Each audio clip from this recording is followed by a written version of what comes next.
जय हिंद। 21 लर्नर में आप सभी का स्वागत है। आज अध्याय 3 में भोजन एवं पोषण, फूड एंड न्यूट्रिशन के बारे में जानते हैं। भोजन तो हमारे शरीर के लिए बहुत फायदा है, सभी के लिए, जितने भी सजीव प्राणी हैं उसके लिए जीवित रहने के लिए भोजन बहुत जरूरी है। तो भोजन और पोषण में आज हम लोग पढ़ते हैं, जो कि है ईवीएस का तीसरा चैप्टर है। तो भोजन के बारे में जानते हैं, भोजन क्या होता है।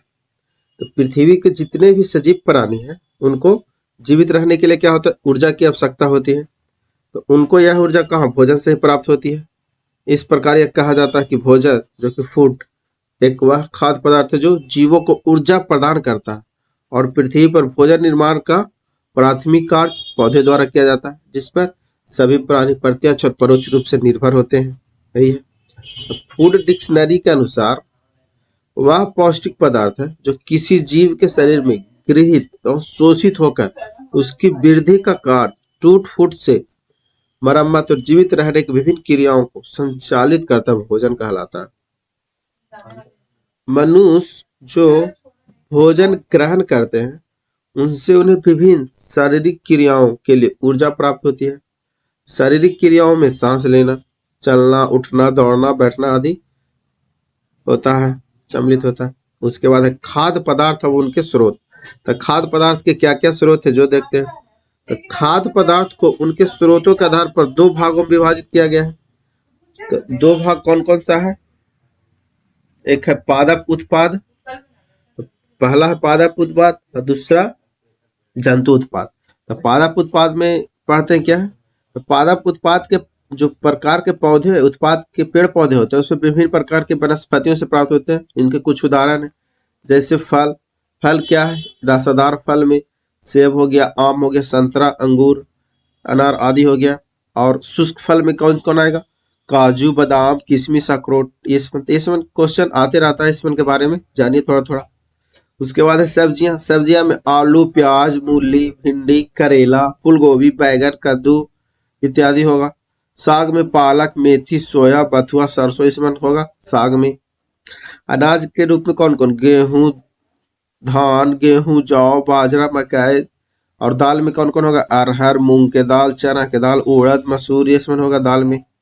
और मसाला में क्या क्या आएगा, मसाला में जो कि हल्दी आएगा, धनिया आएगा, मिर्च आएगा, लौंग, इलायची, सौंठ हो गया, दालचीनी, अदरक इत्यादि होगा। और पेय पदार्थ के अंतर्गत कौन कौन सा आएगा, तो चाय, कॉफी और कोको, ये पेय पदार्थ के अंतर्गत आता है। उसके बाद है जंतु उत्पाद। जंतु उत्पाद में क्या है, तो इस प्रकार के उत्पाद में जंतुओं से प्राप्त होते हैं, क्योंकि कुछ उदाहरण है, जैसे मांस, भेड़, हिरन, मुर्गा, खरगोश, मछली आदि से भोजन के लिए उपयोग किया जाता है मांस के रूप में। अंडे के रूप में मुर्गी, बत्तख और शुतुरमुर्ग के जो अंडा होता है उसका। और दूध के रूप में गाय, भैंस और बकरी से दूध प्राप्त किया जाता है। तो कुछ प्रमुख खाद्य पदार्थ और उनके स्रोत हैं। कौन से खाद्य पदार्थ और उनके स्रोत क्या क्या है, ये सब इंपॉर्टेंट है। तो सबसे पहले मधुमक्खी से क्या प्राप्त होता है खाद्य पदार्थ के रूप में, शहद। पेड़ पौधे और जंतु से तेल और घी। गन्ने और जो कि चुकंदर का रस, चीनी से प्राप्त किया जाता है, चीनी प्राप्त किया जाता है। पौधे की पत्तियां से चाय प्राप्त की जाती है। पौधे के बीज से कॉफी और दाल प्राप्त की जाती है। और पौधे के तने और पत्ती से साग प्राप्त किए जाते हैं।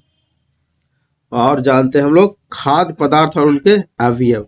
तो खाद्य पदार्थ से हमें सभी प्रकार के पदार्थ प्राप्त होते हैं, हमारे शरीर को वृद्धि एवं विकास के लिए आवश्यक होते हैं। ये पदार्थ पोषक तत्वों की श्रेणी में आते हैं। पोषक तत्व क्या होता है, स्वस्थ रखने के लिए हमारे जीवन के लिए आवश्यक है। अलग अलग प्रकार के खाद्य पदार्थ में हमें अलग अलग प्रकार के पोषक तत्व प्राप्त होते हैं। अलग अलग खाद्य पदार्थ से क्या होता है, अलग अलग प्रकार के पोषक तत्व प्राप्त होते हैं। पोषण में सबसे पहले न्यूट्रिशन। न्यूट्रिशन जो कि शरीर के विभिन्न क्रियाओं को संगठन करता है।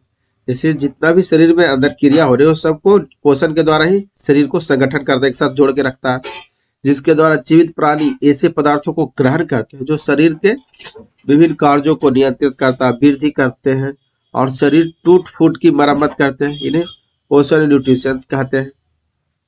पदार्थ को शरीर की आवश्यकता अनुसार 6 पोषण समूह में वर्गीकृत किया गया है।